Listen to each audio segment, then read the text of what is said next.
రైతే రాజు అని పేరుకు మాత్రమే ఉంది, కానీ ఎక్కడికైనా పాలెతనం పోతలేదు. రైతులకు ఈ కష్టాలు పోవాలంటే ప్రతి ఒక్క అన్న ఇది చేయండి.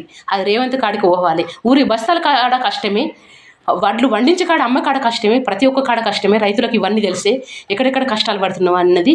మన ఊరి బస్తాలను మాత్రం మన కంచంలో వేసుకొని అయితే మాత్రం తినం కదా ఊరియను.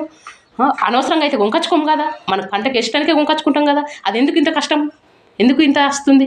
మీరు రైతులు ప్రతి ఒక్క అన్న మీరు పట్టించుకొని ఎందుకు ఇట్లా చేస్తున్నామని పోరాటానికి ఒక్కసారి దిగుతే ఆ రేవంతు మన దగ్గర కచ్చరాక తొవ్వల నిరుసోని ఉంటే మన కష్టాలు పోవా అన్న. మీరు ఎందుకు పట్టించుకోరు? మనమే పట్టించుకుంటలేము. మనం పట్టించుకుంటే కాను పని అంటే ఏమీ లేదు. ఏడికైనా కానీ ఎప్పటి లెక్క మనకు సరిపోయే మందం అన్నిచ్చేరాక మనం ఖచ్చితంగా పోరాటం చేయాలి. చేస్తేనే మనం అన్నీ అనుకున్నట్టు అవుతుంది. కానీ ఎవరు కూడా పట్టించుకుంటలేరు. నాకు తెలియకుంటే గిది చేయవా ఓటీపీలాట, గిది చేయరా గది చేయరా అని పట్టుకొని పోతుండ్రు. ఇంత బాధలు పడుతున్నాయి. ఈ బాధలు ఎందుకు వచ్చినాయి అని ఒక్కసారి మీరు ఆలోచిస్తలేరు. మీరు ఆలోచించి ఖచ్చితంగా ఇది ప్రతి ఒక్కరికి చేయండి.